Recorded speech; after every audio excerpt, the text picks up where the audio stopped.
اتنا رکاوٹیں ڈالنے کے باوجود آخرکار نوٹیفیکیشن ہو گیا. اور اپوزیشن لیڈر اب کیا کر سکتے ہیں, اپنے اپوزیشن کا جو ان کا عہدہ ہے اس کے ساتھ ساتھ وہ ٹی ٹیپ تحریک تحفظ آئین پاکستان کے جو ہیں وہ اس کے چیئرمین بھی ہیں, اس کے سربراہ بھی ہیں. تو اب جناب وہ اپوزیشن الائنس کو اکٹھا کر سکتے ہیں, اس بیچ میں پارلیمنٹ کے اندر عمران خان کی ملاقاتوں کے لیے پریشر بنا سکتے ہیں, وہ حکومت کی پالیسی اور قانون سازی کی راہ میں رکاوٹ بن سکتے ہیں. یہ ایک اچھا اور اہم عہدہ ہے. یہ عمر ایوب خان کو بھی اس عہدے سے ہٹایا گیا اور جس طرح نائل کیا وہ سارا سینیریو آپ کے سامنے ہے. اب خان صاحب کی اسپیشل جو ہے نا وہ نامینیشن کے اوپر محمود خان اچکزئی صاحب کو اس عہدے کے اوپر لایا گیا تحریک انصاف کی طرف سے, اور آج وہ منتخب ہو چکے ہیں. اس سے بڑی تبدیلی آ سکتی ہے اسپیشلی پارلیمنٹ کے اندر. اور محمود خان اچکزئی وہ شخص ہیں جو جے یو آئی اور باقی جماعتیں جو اس وقت تحریک انصاف کے ساتھ نہیں یا پھر تحریک تحفظ آئین پاکستان کے اندر نہیں ہیں, ان کو اپوزیشن کے بینچوں کے اوپر سے لا کر کے اکٹھا کر سکتے ہیں اور اس موومنٹ کو مزید آگے بڑھا سکتے ہیں. آج وہ کراچی گئے ہیں, تاریخی استقبال, بہت بڑا استقبال ان کا ایئرپورٹ کے اوپر ہوا ہے. حالانکہ جس طرح سے محمود خان اچکزئی صاحب مزاحمت کی سیاست کرتے رہے ہیں ہمیشہ سے, اور ان کی اپنی جماعت تو اس لیول کی بڑی نہیں ہے, لیکن آج جو تحریک انصاف کا کارکن ہے وہ جس طرح سے ان کے ساتھ جڑ رہا ہے, دیٹس امیزنگ. بڑے مزے کے وہاں پہ فوٹیجز پاکستانیوں نے دیکھی کہ بڑی تعداد میں کراچی کے اندر یہ کراچی گئے ہیں عوام کو موبلائز کرنے کے لیے, اسٹریٹ موومنٹ کے لیے. اور تحریک انصاف کا اور تحریک آئین تحفظ پاکستان کا یہ دو مختلف موومنٹس ہیں, اس کو ذہن میں رکھیے گا. ان کا 8 فروری کو ملک گیر احتجاج کا بھی اعلان ہے, لیکن ابھی واضح طور پہ تحریک انصاف کی قیادت نے بالکل کلیئر اس کے اوپر نہیں اپنا سٹانس دیا کہ ہم 8 فروری کو کیا کرنے جا رہے ہیں, اس کا جو پلان ہے. بہرحال اس کے اوپر عمران ریاض بھائی نے بڑا اچھا مشورہ دیا کہ آپ یونین کونسل لیول کے اوپر اور یونینز کے اوپر یہ موٹر سائیکل اور رکشوں والوں کی اور وکیلوں کی ان سب کے ساتھ انگیج کریں, تاکہ 8 فروری کو کچھ ایسا نظر آئے اس نظام کو کہ یہ پیچھے ہٹنے پہ مجبور ہو جائے. بہرحال شروع میں جو بات میں نے کی تھی اس ویلاگ کے کہ یہ جو تبدیلیاں ہمیں پاکستان کے اندر نظر آ رہی ہیں پچھلے 2.5 سال سے نہیں نظر آئیں. پچھلے 2.5 سال سے پاکستان تحریک انصاف کا جھنڈا اٹھانے والا آدمی شام کو حوالات جاتا تھا. پچھلے 2.5 سال میں تحریک انصاف کو کہیں پہ کارنر میٹنگ کرنے کی بھی اجازت نہیں تھی کراچی اور لاہور کے اندر اور پنجاب کے اندر. خیبر پختونخوا کے علاوہ اسلام آباد یا کسی بھی علاقے میں تحریک انصاف کے 4 لوگ جمع نہیں ہو سکتے تھے. لیکن اب تحریک انصاف جو ہے وہ اپنے جلسے بھی کر رہی ہے, اپنی ریلیاں بھی کر رہی ہے. یاد رکھیے گا حالات جب بھی بدلتے ہیں یہ صبح سے شام نہیں بدلتے. یہ ایسا نہیں ہوتا کہ آج حالات 90 ڈگری صبح تبدیل ہو جائیں. یہ آہستہ آہستہ چیزیں موو ہوتی ہیں اور اس کے آثار جو ہیں وہ ہمیں نظر آنا شروع ہو جاتے ہیں. بڑی جلدی آپ کو کچھ ایسی چیزیں بھی نظر آئیں گی, کچھ نظام کے اندر بیٹھے ہوئے انہی لوگوں کے کچھ audio leaks, video leaks type کی. تو جب وہ آنا باہر آ جائے نا تو پھر اس کا مطلب یہ ہے کہ جو نظام کو پلٹنے کی کوشش کر رہے ہیں گیم ان کے ہاتھ میں زیادہ جا رہی ہے. اس وقت دونوں طرف سے رسا کشی تو بہرحال چل ہی رہی ہے, یہ اپنے آپ کو روکیں گے لیکن نظام اس بوجھ کو مزید اٹھا نہیں سکتا. عمران خان صاحب کی آئسولیشن جو ہے, ان کی قید تنہائی جو ہے وہ اس وقت سب سے بڑا مسئلہ ہے. اس کے اوپر تحریک انصاف کو ایک سیریس جو ہے وہ لائحہ عمل بنانا چاہیے. ادروائز تحریک انصاف کی جو قیادت ہے باہر بیٹھی ہوئی وہ اپنی کریڈیبلٹی بالکل زیرو کر چکی ہے. سوشل میڈیا ون سائیڈڈ ان سے الگ ہو چکا ہے.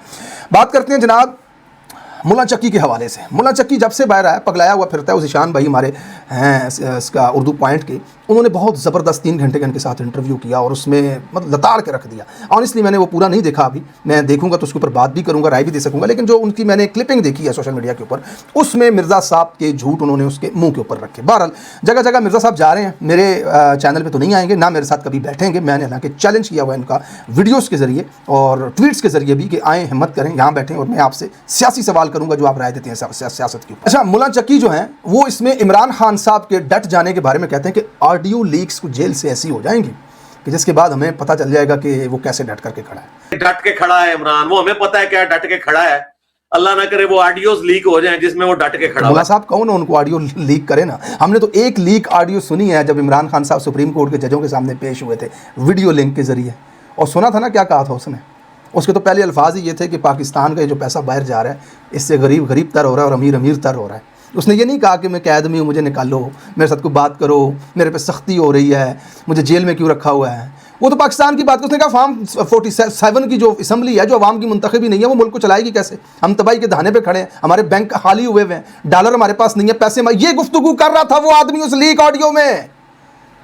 ہو اسٹیبلش ہی ملا کیا بات کر رہا ہے. تم مجھے کیا بتاؤ گے, کیا لیک کرو گے. وہ تو کیمرے کی طرف دیکھ کر کیسے بولتا ہے کرنل ٹھیک ہے, وہ ویسے بات کرتا ہے, اونچی آواز میں بولتا ہے اپنی بہنوں سے. اس کی جب ملاقات ہوتی ہے کہتا ہے یہاں پہ یہ سنیں میں نے ان کو بتانا ہے, اور ایسے تاکید کر کے کہتا ہے وہ کہ جاؤ جا کر کے باہر یہ بات کرو. اور تم کہہ رہے ہو آڈیو لیک ہوگی تو پتہ چل جائے گا ڈٹ گیا ہے.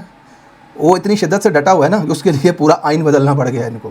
وہ ایسے ڈٹا ہوا ہے نا کہ استثناء لینے پڑ گئے ہیں بھائی قرآن و سنت کے خلاف جا کر کے کہ کل عدالت ہمیں نہ بلا سکے. ایسا ڈٹا ہوا ہے کہ 103 دنوں کے لیے تمہیں اندر بھیجنا پڑا. کہ جاؤ اس کی دیوار کے ساتھ کان لگا کر کے سونگو، مرغے کی خوشبو آ رہی ہے کہ ککڑ کی آ رہی ہے کہ بٹیر کی آ رہی ہے۔ 103 دن تنا تمہیں اندر جیل میں، ایسا ڈٹ کے کھڑا ہے وہ آدمی، اس کے ڈٹنے کی کیا بات کر رہے ہو؟ سرکاری ملا، اسٹیبلشی ملا، مطلب اپنی کریڈیبلٹی اس آدمی نے تباہ کر کے رکھ دی، ایک اس ضد میں اور ایک اس ذہن کے اندر۔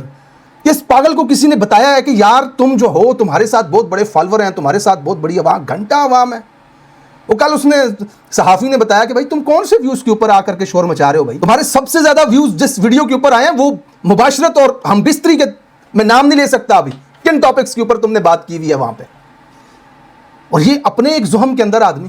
ایک اور جگہ پہ یہ صاحب کیا فرماتے ہیں کہ ریاست کے پاس سوٹا ہوتا ہے، لہٰذا دنیا نے یہ تجربے کر لیے کہ ریاست کی طاقت سے کوئی نہیں ٹکرا سکتا، اور اسلام بھی یہی کہتا ہے کہ کوئی آپ کو مارے چپیڑ مارے چپ کر کے گھر چلے جاؤ، بدوا دو۔ یہ کون سا اسلام ہے ملا؟ کون سا اسلام ہے یہ یار؟ مطلب حضرت موسیٰ علیہ السلام، حضرت ابراہیم علیہ السلام، فرعون سے وہ لڑ گئے، نمرود سے انہوں نے، مطلب یزید، حضرت امام حسین، یہ کون سا اسلام تم لوگوں کو پڑھا رہے ہو یار؟ قرآن اٹھا کر کے دیکھیں، حدیث اٹھا کر کے دیکھیں جو ہم نے پڑھی ہیں، حق کو حق کہیں، حق کے ساتھ کھڑے ہو جائیں، برائی کا کم سے کم ایمان کا درجہ دل نے برا جاننا ہے، ہاتھ سے روکنے کا حکم دیا ہے۔ تو یار آپ نے پتہ نہیں کون سا اسلام پڑھا ہے، کون سا اسلام ہمیں پڑھا رہے ہو؟ ریاست کے سامنے مت کھڑے ہوں، چپیڑ کھا کے گھر چلے جائیں اور بیٹھ کر کے ان کے لیے دعا کریں، بدعا کریں، یہ کیسا اسلام ہے؟ اچھا ایک اور جگہ پہ کیا فرما رہے ہیں، کہتے ہیں رانا ثناء اللہ جب جیل میں تھا تو پی ٹی آئی کی ایک آدمی نے مجھے بتایا کہ وہ ٹھنڈے فرش پہ قمیض اتار کے لیٹتا تھا اور اس کا پسینہ جو ہے وہ ادھر سے بہتا ہوا نیچے چکی سے باہر آ جاتا تھا۔ مطلب جون جولائی کی جو گرمی ہے اس میں اگر کسی کو اتنا پسینہ آتا ہے، وہ جگہ وہ ایٹماسفیئر اتنا گرم ہے کہ اسے اتنا پسینہ آتا ہے تو وہ پسینہ نیچے گرم فرش پہ سوکھے گا نہیں۔ مطلب اتنا پسینہ تو 55 بھینسوں کا ملا کے بھی نہیں ہوتا کہ وہ بہ کر کے بیرکس میں چلا جائے یا چکی سے، مطلب ایسی سینسلیس باتیں کرنے لگا یہ آدمی۔ یہ ٹھیک نہیں ہے، اس کو ریسٹ کی ضرورت ہے۔ میں ان کے جو سو کالڈ اسٹوڈنٹس ہیں، ان کو جو سنتے ہیں وہاں اکیڈمی میں، آپ انہیں کچھ ٹائم کے لیے ہٹائیں، کیمرے سے سائڈ پہ لے کر کے جائیں، ان کو مراقبہ کرنے کا کہیں، ان کو نماز صلاۃ و تسبیح پڑھنے کا کہیں، ان کے دماغ کو تھوڑا سکون دیں۔ یہ خدا کی قسم میں سیریس بات، ہمدردی کے تحت کر رہا ہوں یہ بات، کہ یہ آدمی اس وقت اس کنڈیشن میں نہیں ہے ٹھیک۔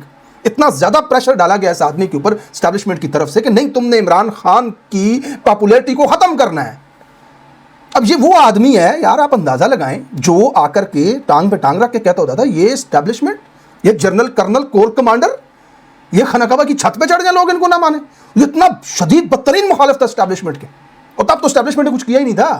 اور آج جو کچھ یہ اسٹیبلشمنٹ کر رہی تباہی بربادی، ملک کو کنویں کے اندر پھینک دیا ہے، ذلت کی انہوں نے، لاقانونیت، بدماشی، عدالتیں ختم، اور اب یہ اس اسٹیبلشمنٹ کا دفاع کیسے کر رہا ہے؟ مطلب مریم نواز جیسی بندی کا یار یہ دفاع کر رہا ہے آ کر کے، سی سی ڈی جیسے ماورائے عدالت قتلوں کا دفاع کر رہا ہے یہ آدمی آ کر کے، مریم نواز کا یہ اپنے آپ کو مداح بنا کر کے بتا رہا ہے۔ یار یہ کس طرح کا مطلب ہے کہ یہ کس لیول کے اوپر یہ آدمی آ گیا؟ ہمدردی کے لائق ہے یہ آدمی۔ میرا مشورہ ہے ان سے کہ اس کو سائڈ پہ کریں، لے کر کے کہیں جائیں۔ یہ باتیں کہ ریاست کے ہاتھ میں سوٹا ہوتا ہے، آپ نہ کھڑے ہوں، آپ چپ ہو جائیں، مطلب صحیح غلط کچھ بھی نہیں ہے۔ اسلام کی بنیاد بیس ہی اس چیز کے اوپر ہے بھائی، یہ حق کا دین ہے، یہ سچائی کا دین ہے۔ آپ نے حق بیان کرنا ہے، آپ نے یہ نہیں دیکھنا سامنے کیا ہے۔ اب طاقت کے آگے دب جاؤ تو پھر دنیا کا نظام یہ لاجک دے رہا ہے یہ آدمی یار، کس لیول کا بیماری اس کے اوپر حاوی ہو چکی ہے۔ بہرحال ویڈیو کافی لمبا ہو رہا ہے، مختصراً آپ کو بتا دوں سہیل آفریدی صاحب جو ہیں وہ تیرا گئے ہیں، وہاں پہ آپریشن ہو رہا ہے اور وہاں پہ لوگوں کو زبردستی بے گھر کیا جا رہا ہے، بڑی بڑی لمبی قطاریں لگی ہوئی، کیمپ لگے ہوئے، اور ان لوگوں کو سہیل آفریدی کے کل ٹویٹ کے مطابق جان بوجھ کر کے لیٹ کیا جا رہا ہے، تنگ کیا جا رہا ہے، شدید سردی میں 3 دنوں سے سڑکوں کے اوپر پھنسایا جا رہا ہے تاکہ حکومت کی ناکامی کے اوپر سوال اٹھائے جائیں، اور یہ سب کچھ جان بوجھ کر اپنے بندے بھیج کر کے یہ چیزیں کروائی جا رہی ہیں، اور حکومت اور میرے بھائی اور میرے خلاف بیانات وہاں پر دلوائے جا رہے ہیں ان لوگوں سے جان بوجھ کر کے اپنے بندے بھیج کر۔ پھر انہوں نے یہ بھی کہا کہ یہ آپریشن وغیرہ بند کمروں کے فیصلے ہیں، یہ عوام کی بھلائی کے لیے نہیں ہے، دہشت گردی کے خاتمے کے لیے نہیں ہے، یہ صرف تحریک انصاف کو نقصان پہنچانے کے لیے اپنے بیانیے کی جیت کے لیے کیا جا رہا ہے۔ اب دیکھیں یار کتنی بڑی چارج شیٹ ہے یہ، ایک ادارے کے اوپر، ایک نظام، اس رجیم کے اوپر، کہ ایک صوبے کا منتخب وزیر اعلیٰ یہ کہہ رہا ہے، کروڑوں لوگوں کا نمائندہ جو وہاں سے جیتا ہوا ہے، جس کے اوپر لوگوں نے اعتماد کیا، وہ یہ بات کر رہا ہے کہ یہ آپریشن وغیرہ کچھ بھی نہیں ہے۔ اور میں 1000 مرتبہ اپنے ویلاگز میں، ویڈیوز کے اندر اس کے اوپر بات کر چکا ہوں کہ آپ دیکھ لیں کہ پچھلے 25 سال سے یہ آپریشن ہو ہی رہے ہیں۔ ہر سال آتے ہیں ان کو کہ تم نکل جاؤ یہاں سے، تم پورا گاؤں خالی کر دو، تم یہ پورا علاقہ خالی کر دو، تم یہ قصبہ خالی کر دو، یہاں دہشت گرد آ گئے، ڈالروں کے ڈالر، بلینز آف ڈالر جناب تن دیے ہم نے، بارود اڑا کر کے پہاڑوں میں، دہشت گرد مر کے ہی نہیں دے رہے، ختم ہو کے ہی نہیں دے رہے، آپریشن پہ آپریشن ہو رہے ہیں 25 سال سے، ادھر جاؤ ان کو خالی کر۔